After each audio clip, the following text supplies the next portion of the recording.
Good, Robert. Excellent. Yep. Put her in the sit. Good.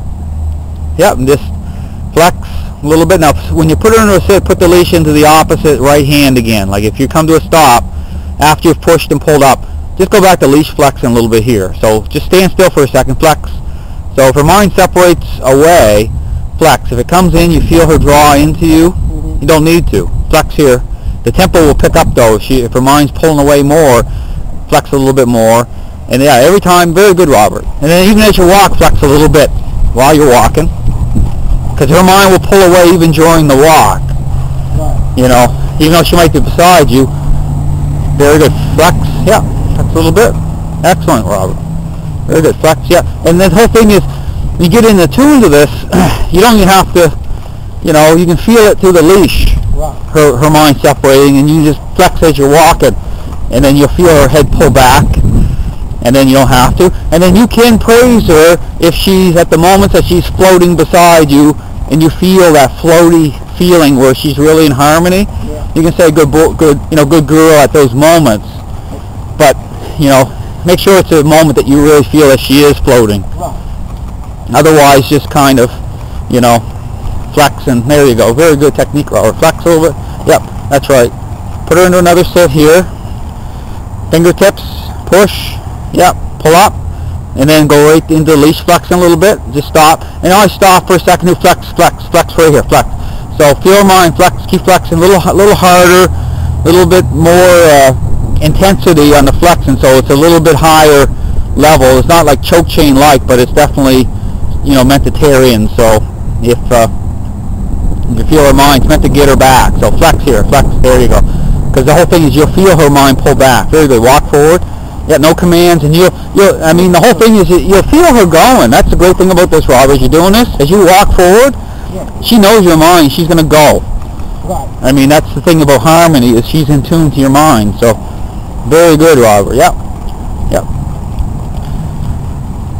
Good. And we're going to go down in this parking lot. I like to do a little of the circle method there. That's what I do with her. Okay. She knows it. Yeah, that'd be great. She likes to run around this building. Okay. I don't know why, but I don't let her do it. She likes it. I done it with her when back when you was here. Yeah. And she got to where she liked to come to the sidewalk and just run around the building. Okay. Well, as long as the level of influence is high, then there's nothing wrong with a dog running. But the thing is, it's the context of how they're the influence or what they're expressing. That's what matters, not so much about, you know. Very good, Robert. So flex, flex. So even here, it's the intensity. If you're watching her, you can feel her intense, even though she might be looking forward.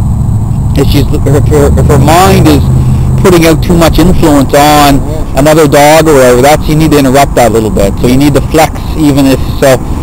Don't always assume because a dog is kind of looking forward, because pit bulls will do that. Right. I mean, they'll look forward and they're already going to attack. Like they're going to become aggressive. And so the thing is, they don't give you much time to really do much. I mean, the thing is, they're already in that red zone. Yeah.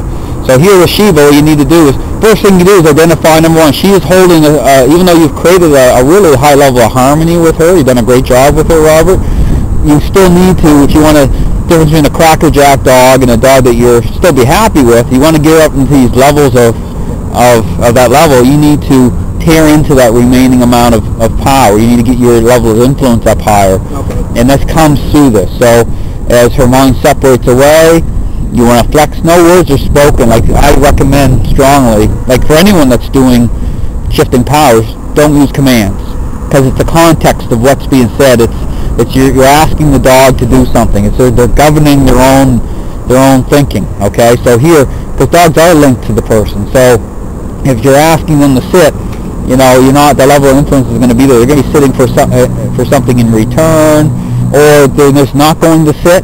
Well, there's no sense saying sit 10 times. I mean, you're not going to create anything through that. There's no change going to happen. You've actually created a stalemate in the relationship. You know what I'm saying? The stalemate is so here she's not liking it at times, and she doesn't like to flex. And just move her forward out of that, and then put her in another sit again. And put her in her sit. Yeah. So here, it's a guy walking over. That's why she's doing it. But don't pay attention to that. Just flex. All you're saying, Robert, is I own him. Yeah, that's what you're saying here, Mom. You don't care if there's a freight train going behind you and she's looking at that, whatever it is. She's just trying to be alert. That's got to get her out of that skittishness. That's right. Well, that's right. That skittishness is that actually, I call it fight or flight. It's still dominance. It's a path her mind's taking. She's still trying to hold on to power. You understand? So it's like, if any dog appears skittish, it's fear to act. It's still power. It's still influence. Right. Just their mind. It's like the protester with the picket sign that's sitting down on the road with the police. The police have encircled the protesters. That's another path of keeping power. They're trying to not be moved. So instead of fighting the police, they're sitting down.